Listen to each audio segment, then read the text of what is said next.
গতকাল 2 ফেব্রুয়ারি 2026 ইং তারিখে সোমবার বিকাল আনুমানিক 5:30 টাঙ্গাইল সদর উপজেলার হুগরা ইউনিয়নে দুলাল মোড় মালতীপাড়া এলাকায় আমার নির্বাচনী প্রতীক হরিণ মার্কার প্রচারণা চলাকালীন সময় আমার গাড়ি বহরে একটি সংঘবদ্ধ সন্ত্রাসী দল অতর্কিত ও পরিকল্পিত হামলা চালায়।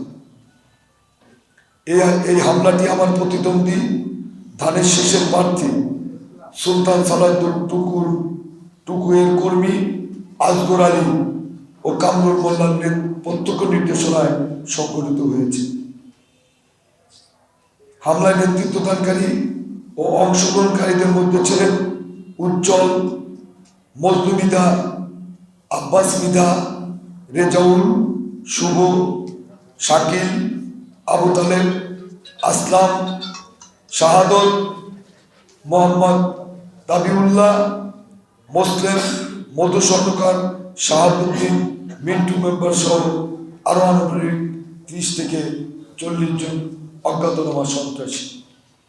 হামলাকারীরা দেশীয় অস্ত্র, লাঠিসোঁটা নিয়ে আমার গাড়ি বহরের উপর ইটপাটকেল নিক্ষেপ করে এবং ব্যাপক ভাঙচুর চালায় এবং আমাকে ও আমার কর্মী সমর্থকদেরকে প্রাণনাশের প্রকাশ্যে হুমকি দেয়।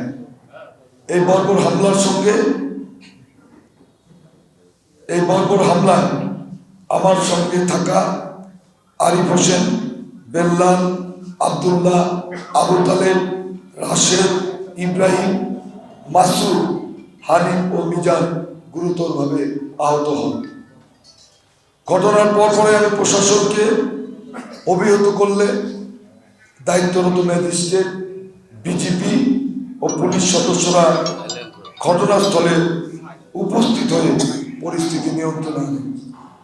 আমি স্পষ্ট ভাষায় বলতে চাই, এই ঘটনাটি শুধুমাত্র আমার উপর হামলা নয়, এটি একটি শান্তিপূর্ণ ও অবাধ নির্বাচনী পরিবেশের উপর সরাসরি আঘাত। টানা তৃতীয়বার অর্জন করেছে দেশের সেরা সুপার ব্র্যান্ড স্বীকৃতি বসুন্ধরা টিস্যু। এটি নির্বাচনী আচরণবিধির চরম লঙ্ঘন এবং একটি গুরুতর ফৌজদারি অপরাধ। এই হামলার মাধ্যমে আমাকে নির্বাচন ও প্রচারণা কার্যক্রম থেকে ভয়ভীতি প্রদর্শনের মাধ্যমে সরিয়ে দেওয়ার অপচেষ্ট করা হয়েছে। আমি নির্বাচন কমিশন, প্রশাসন এবং আইন শৃঙ্খলা বাহিনীর কাছে জোর দাবি জানাচ্ছি, এই ঘটনার সুষ্ঠু ও নিরপেক্ষ তদন্ত করে জড়িত সকল দোষীদের বিরুদ্ধে দ্রুত আইনানুগ ব্যবস্থা গ্রহণ করতে হবে। একই সঙ্গে ভবিষ্যতে যেন আমি এবং আমার কর্মী সমর্থকরা নিরাপদে ও শান্তিপূর্ণভাবে নির্বাচনী প্রচারণা চালাতে পারি, সেজন্য প্রয়োজনীয় নিরাপত্তা নিশ্চিত করার আহ্বান জানাচ্ছি। গণতন্ত্র, ভোটাধিকার ও শান্তিপূর্ণ নির্বাচনের স্বার্থে আমি দেশবাসী ও গণমাধ্যমের সার্বিক সহযোগিতা কামনা করছি। আজকে আবার বেলা 11টার সময় আমার কিছু মহিলা কর্মী ওই চিনাখালি বাজারে দুলাল করে তারা ওয়ার্ক করতে যায়, তাদের সেখান থেকে ফিরিয়ে দেওয়া হয়েছে যে এই এলাকায় ধানের শীষের বাইরে, সুলতান সুলাইমান টুকুর বাইরে কোনো এখানে প্রচার করা যাবে না।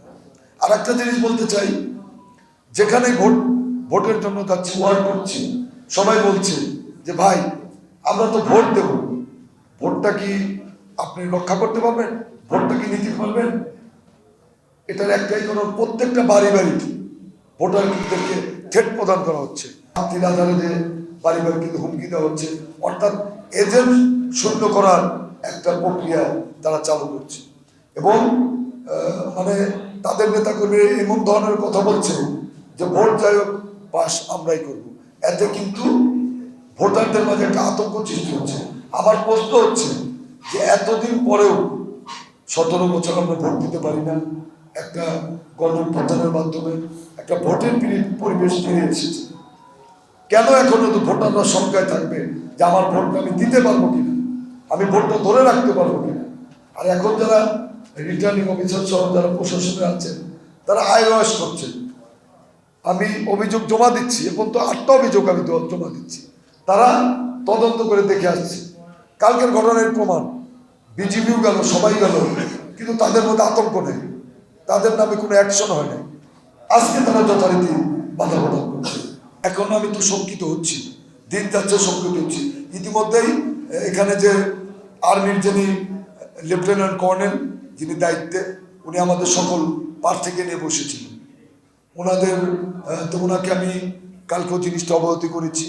উনি আমার ফোনটা ধরতে পারেন নাই, হয়তো ব্যস্ততার কারণে। এখানে যে দায়িত্ব আছে অপারেশনের, ওনাকে আমি বলেছি, ভিডিও দিয়েছি, কারা কারা সব জড়িত প্রমাণ দিয়েছি, কিন্তু আর্মির পক্ষ থেকে আমি সেরকম অ্যাকশন দেখিনি। এত কিছু অভিযোগের পরও যদি তাদের বিরুদ্ধে না হয়, তাহলে তো তারা আরও উৎসাহিত হচ্ছে।